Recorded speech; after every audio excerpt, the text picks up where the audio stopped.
À Lucinasco, vous êtes au centre du monde de l'olivier. C'est ici qu'est née et a pris forme la campagne pour faire connaître et apprécier le véritable or liquide que produit toute la province. Il est impossible de ne pas en rendre compte. L'huile à appellation d'origine protégée de la Riviera Ligure est un produit exceptionnel. Elle suit un parcours de traçabilité de l'arbre à la bouteille, avec analyse et dégustation selon les règles du cahier de charge.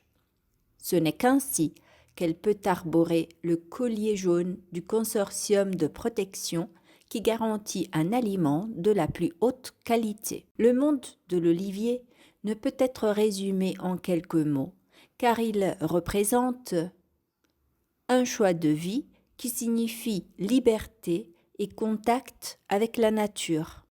Nous avons également choisi de valoriser tous les produits de notre territoire.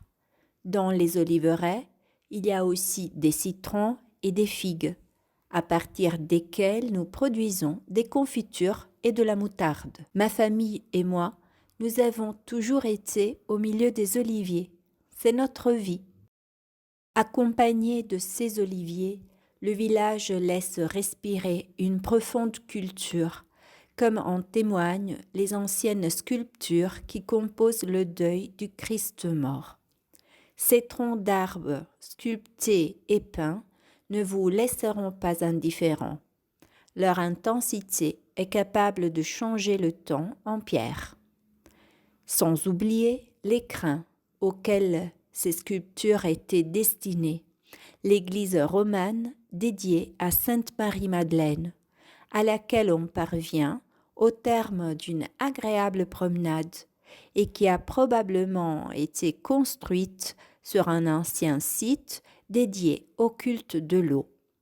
Cette église est entourée d'une légende. L'histoire raconte qu'on avait commencé à édifier l'église à un autre endroit, mais que la nuit, les murs construits pendant le jour s'effondraient, si bien qu'il fut décidé de la construire à l'endroit où elle se trouve aujourd'hui. Et pour chaque mètre de mur construit en un jour, on en trouvait le double le jour suivant. Et ce n'est pas tout. Écoutez les méthodes par lesquelles les habitants de Lucinasco essayaient de se soigner. Ce carnet, qui appartenait à mon grand-père, contient des recettes pour soigner plusieurs maladies. Mon grand-père avait attrapé le paludisme pendant la guerre et l'avait soigné, comme l'indique ce carnet, avec du bouillon de couleuvre.